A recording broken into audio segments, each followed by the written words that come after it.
Nobody saw this coming, not even her closest friends.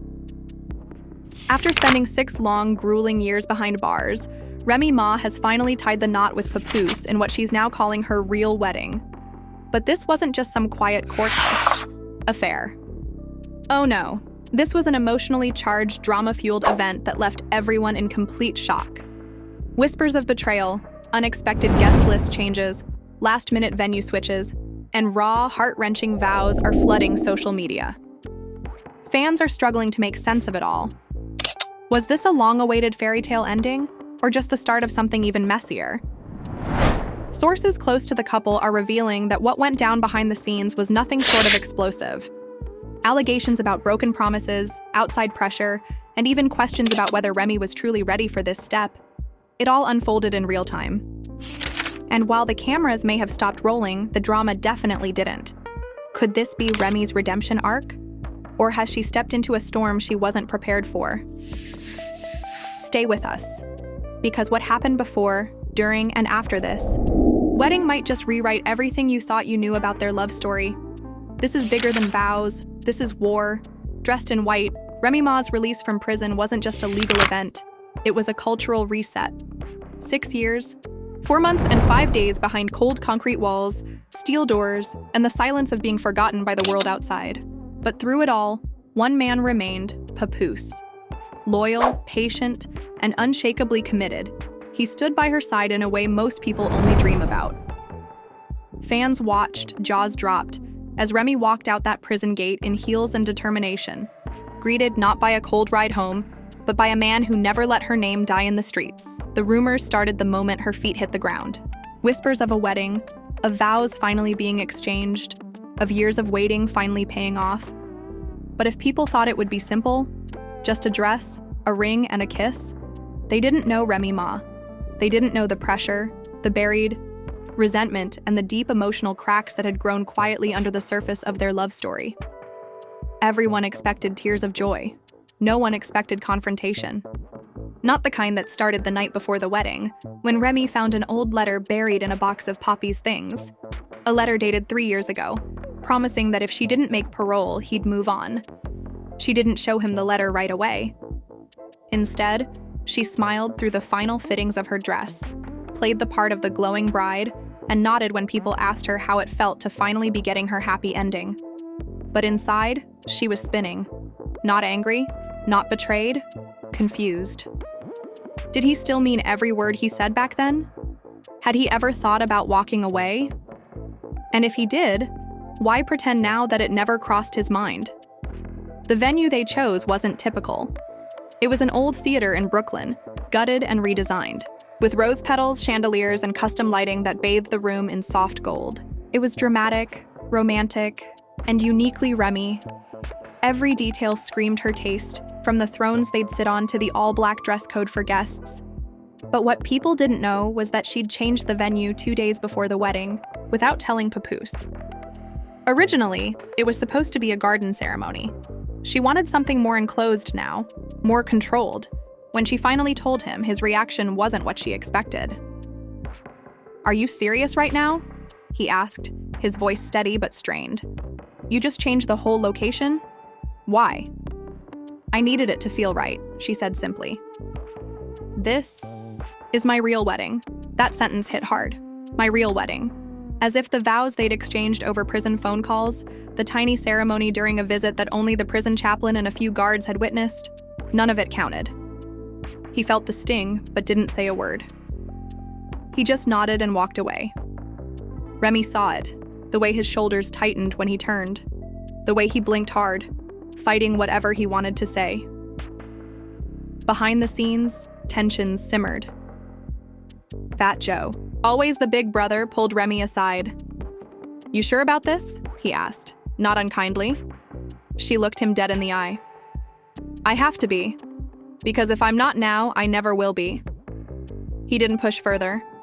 But Joe knew her better than most. He'd seen what prison did to her spirit, how it hardened her edges and sharpened her instincts.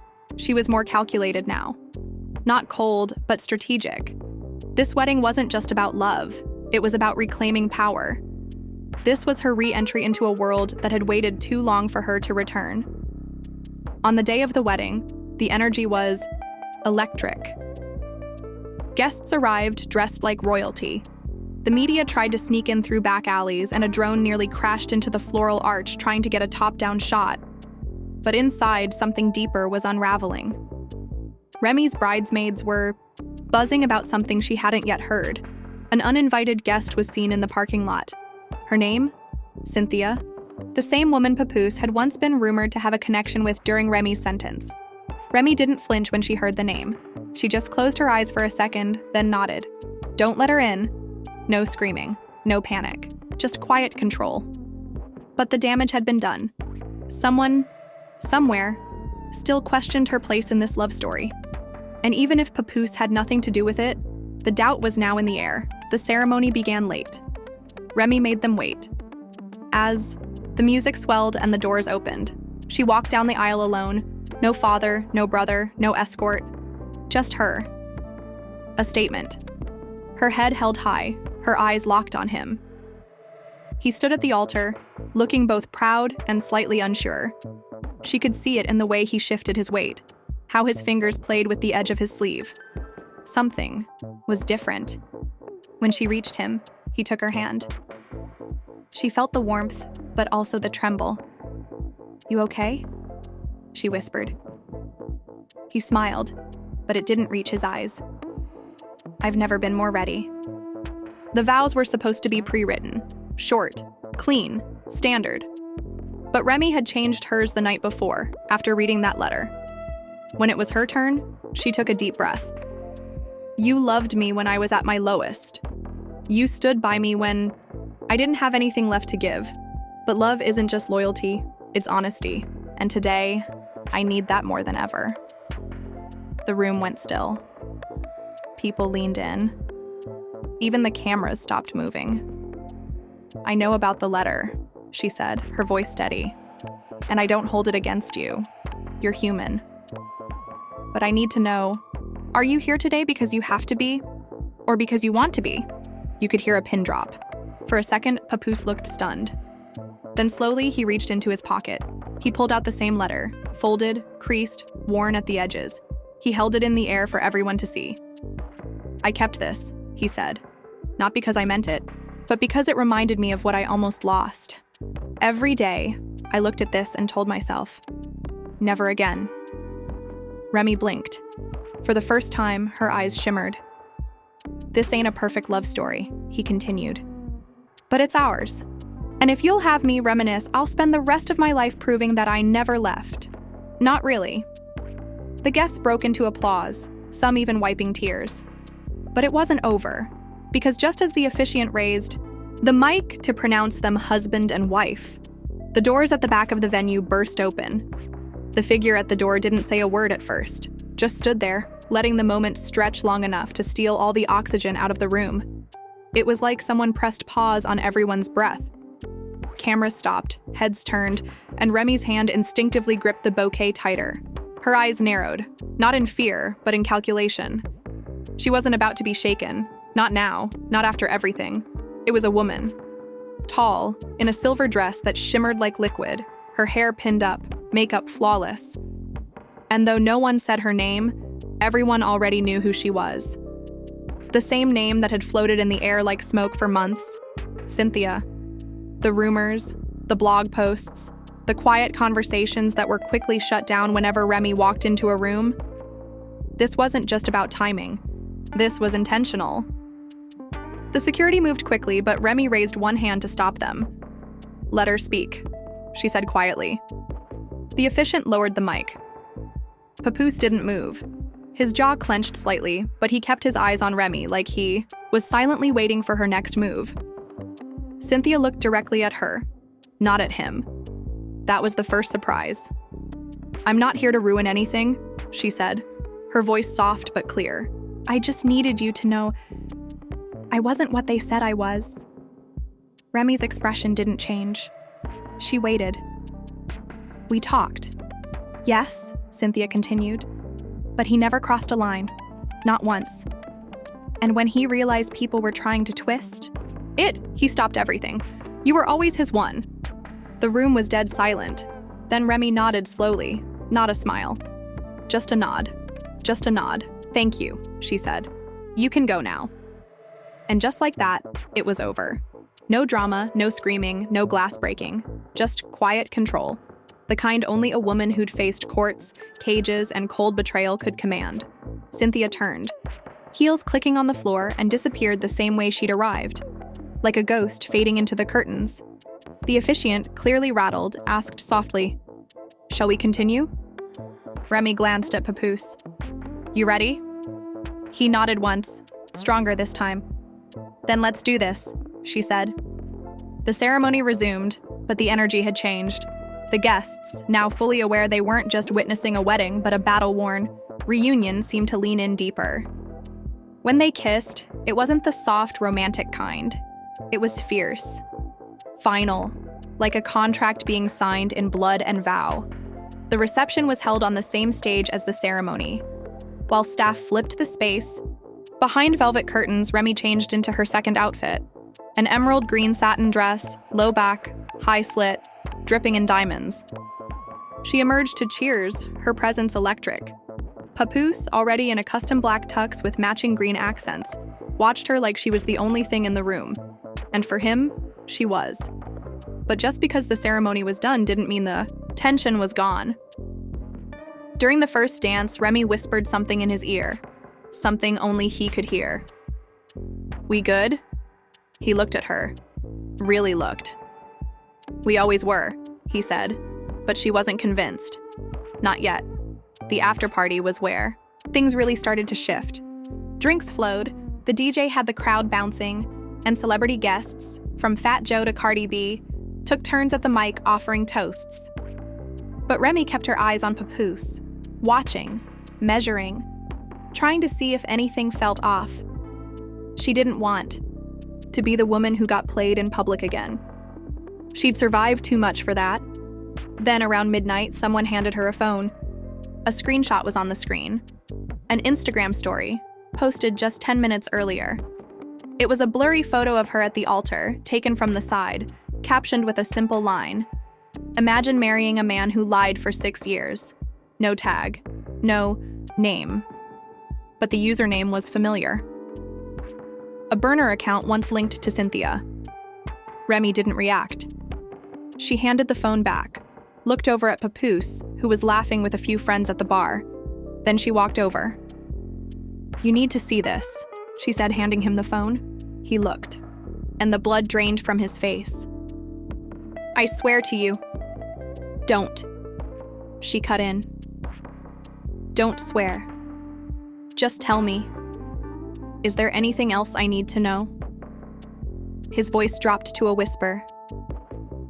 "I haven't lied to you. Not since the day you came home." She didn't look away. Not even for a second. "That better be true," she said. "Because if I find out otherwise, I won't burn the house down. I'll just walk out and never come back." His hand found hers, squeezing tight. "I know." The rest of the night passed in a haze of dancing, celebration, and tension, hidden behind perfect makeup and practiced smiles. But when they finally made it back to the penthouse suite, doors closed, heels kicked off, and the city lights twinkling, below, the real conversation began. Remy sat on the edge of the bed, unzipping her dress slowly. "You know, this was supposed to be the best day of my life," she said, not looking at him. "It still can be," he replied. "Not if I have to keep looking over my shoulder," she whispered. He moved closer. "Then, don't. Look at me instead." She did. "I'm here. I'm not perfect, but I'm yours." They didn't speak after that. Not for a while. Just silence. Broken only by the sounds of a city that never sleeps, and a love story still trying to find its footing. But somewhere, deep inside, Remy knew. This wasn't the end of the drama. It was only the beginning. The next morning came slow, dragging daylight into their room like an unwanted guest. Remy sat by the window, wrapped in one of the hotel robes, a cup of untouched coffee resting on the table beside her. She hadn't slept. Not because of anger or heartbreak, but because she was thinking. Thinking about how love can look like survival. how some people don't fight for relationships, they fight inside them. And how sometimes what feels like forever can start to rot in silence while you're still trying to keep the walls from crumbling. Papoose woke up quietly, noticing the empty space beside him. He didn't call out to her. He just sat up, rubbed his face, and reached for his phone. No new messages, no calls. But the trending topics told him everything he needed to know. Remy's name was everywhere. So was his.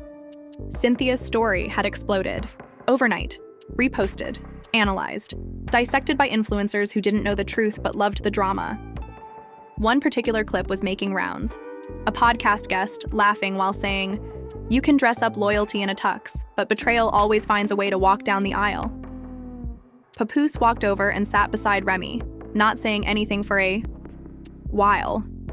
Then he asked, "You want to go back home?" She shook her head. Home feels too loud right now. They both knew what that meant. The mansion in Jersey, the one they'd fought to build brick by brick, wasn't just home. It was history. Too many memories lived there. Too many shadows in the corners, so they stayed. Just a few more days. Not in hiding, but in recovery. And during that time, something strange happened. Remy started to laugh again. Not the loud party laugh she gave to cameras. The quiet kind. The one she used when Papoose said something dumb on purpose just to pull her out of her own head. And Papoose, he stopped checking his phone. Not because the storm had passed, but because he realized the only opinion that mattered was already sitting across from him. But storms never stay quiet for long. By midweek, a clip surfaced. Security footage. Grainy. From a lounge in Atlanta 6 months earlier. It showed Papoose in the corner booth, sitting next to a woman, not Cynthia, someone else. Nothing happened in the video. No touching, no kissing, just proximity and whispers. But the internet didn't need facts. It needed fire. Remy saw it before anyone could tell her. She didn't yell, didn't throw anything, didn't even flinch. She just stood up, grabbed her coat, and walked out of the suite. Papoose ran after her barefoot. "Remy, wait!" She turned on him, eyes sharp like they were slicing through glass. "How many times am I supposed to believe you?" He froze. "If there's one thing I can't stand," she said, voice low but trembling, "it's being made to feel stupid. I'm not her. I'm not them. I've been down. I've been locked up. I've been betrayed. And still, I stood by. You." He didn't defend himself. Not right away. Instead, he asked, "What do you want from me?" She stepped closer. "The truth. Always the truth. Even if it hurts. Even if it makes you look bad. I'll forgive honesty. But I won't forgive silence." He nodded slowly. "I didn't cheat," he said. "But I was weak. I entertained someone's attention. Not because I wanted her, but because I felt invisible." Remy's lips pressed into a hard line. "You felt invisible? While I was fighting cases? Raising our son? Keeping our name clean?" His head dropped. "I know how it sounds, but that's not what I meant." "Then say what you mean," she demanded. He took a breath. "I missed us. The US before lawyers, blogs, and business. Before we became headlines instead of home." She looked at him. Long and deep. "You could have said that." "I would have heard you," he whispered. "I'm saying it now." She didn't reply. Just walked back inside. The silence between them that night wasn't cold. It was reflective, like both of them standing in front of a mirror, seeing not just who they were now, but who they used to be. The couple that built an empire from mixtapes and handwritten letters passed through jail bars. They didn't sleep in separate rooms, but they didn't touch either. And the next morning, Remy made a decision. Not to leave. Not yet, but to confront the ghost once and for all. She picked up the phone, dialed a number she'd deleted 3 times before. "We need to talk," she said, when the voice answered. Cynthia didn't hesitate. "I've been waiting." They met in a small lounge near the river. No cameras, no entourage. Just 2 women, tired of being part of someone else's narrative. "I need to know everything," Remy said, cutting straight to the point. Cynthia nodded. "You'll get the truth. And if it hurts, I'm sorry, but I won't lie. They talked for 2 hours. By the end of it, Remy wasn't angry. She was exhausted, because betrayal doesn't always wear the face you expect. Sometimes it comes wrapped in loneliness, tied with silence, and delivered by someone you still love. When she walked back into the suite, Papoose stood up. "You talked to her?" he said.